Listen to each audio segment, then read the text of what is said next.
Hi everybody, this is Boogess Reviews, and today I'm going to be doing a review on the brand new Marvel Legends Secret Wars retro carded Iceman figure.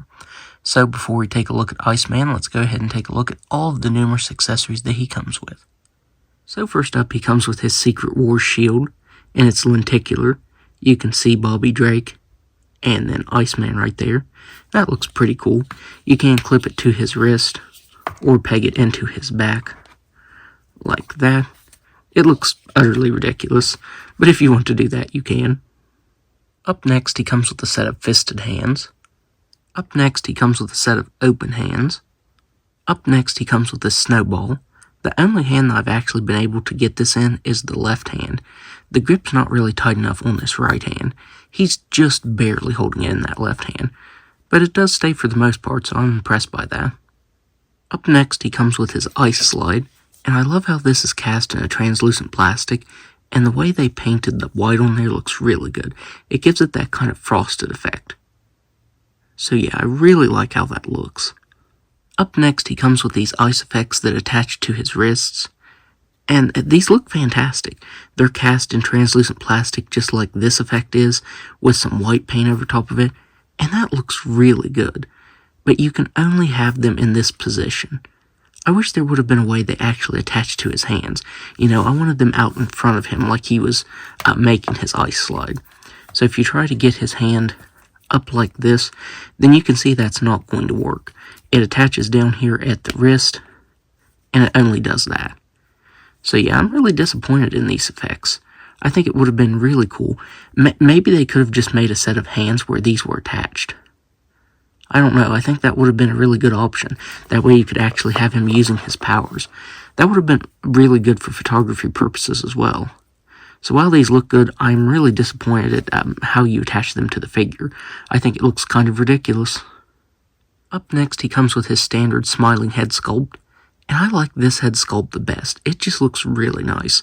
They printed on the eyes as well as a little outline right there above the eyes, and then his teeth there. So yeah, I really love this head sculpt. And finally, he comes with his alternate angry head sculpt. And while this isn't the head sculpt I'm going to leave on the figure, it still looks really awesome. It is very expressive. Still looks pretty cool. So now, let's go ahead and take a look at the rest of the figure. So taking a look at the rest of Iceman, I think this figure looks fantastic. I absolutely love the translucent plastic that Hasbro cast him in. I wasn't a fan of the way the previous retro Iceman was colored.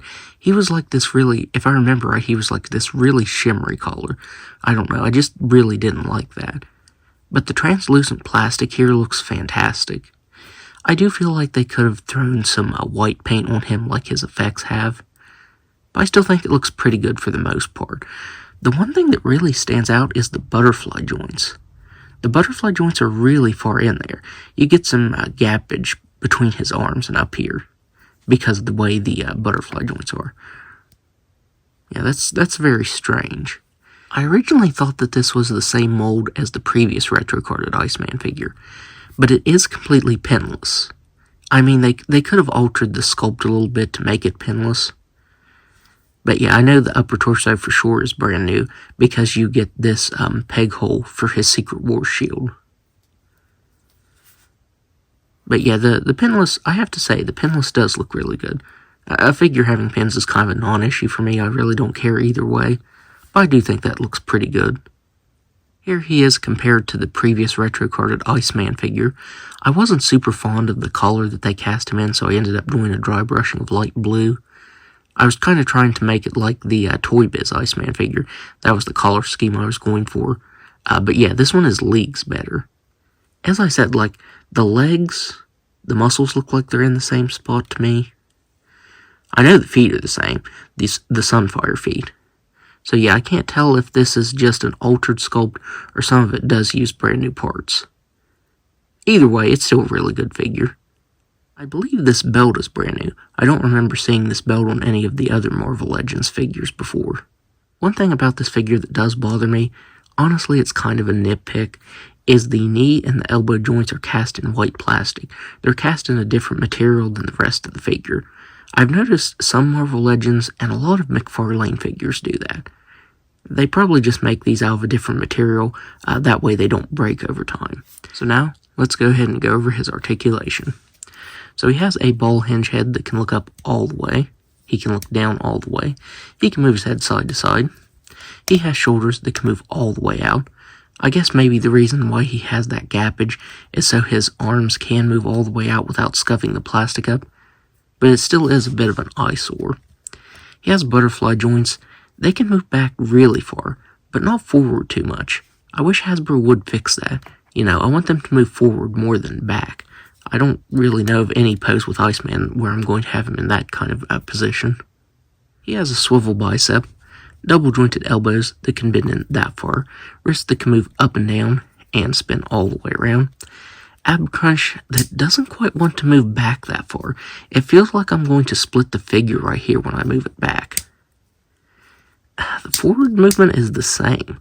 I don't know why it feels so stubborn. It feels really fragile. I don't know if it's just mine or all of them are like that, but that feels awful right there.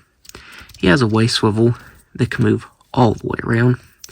He has ball jointed hips that can just about do a complete split. He can kick forward that far, back a decent amount, swivel at the thigh, double jointed knees that can move back that far, shin swivels that move all the way around, ankles that can move down all the way, up all the way, and a nice ankle rocker. So now, let's do some size comparisons.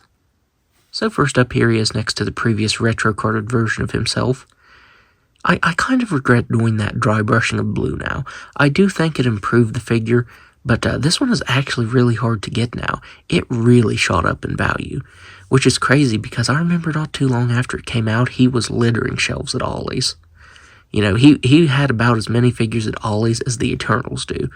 It's really crazy to me how the first version shot up in value. Honestly, this one is leagues better in every single way. I like the translucent plastic he's cast in, and he comes with a ton of accessories. If I remember right, the only thing that this one came with was the ice slide, which the ice slide is a reuse from this one. But yeah, this one is better in every single way.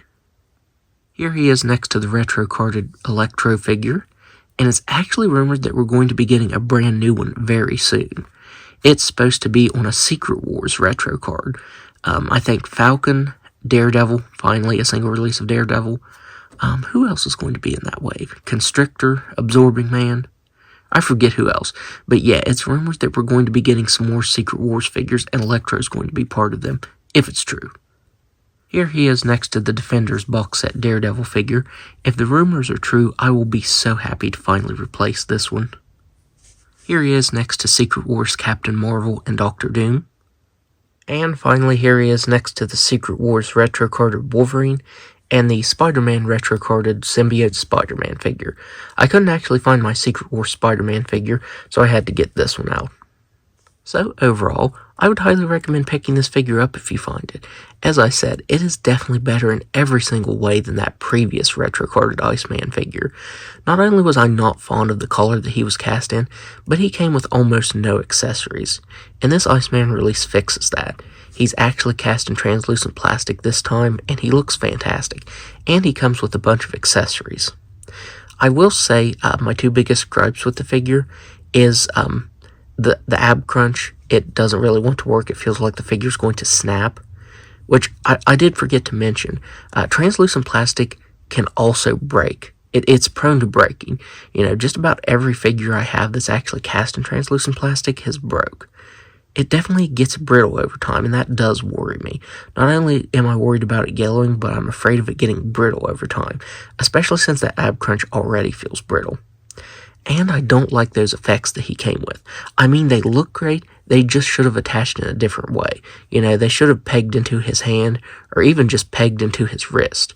I think that would have looked a lot better. But despite those complaints, I really do love this figure, and I definitely recommend picking it up. I am really happy that I got this. This might be one of my favorite retro-carded figures that Hasbro put out this year, actually. So, that's my review. If you like this review, be sure to hit the like button and subscribe to my channel. Thanks for watching.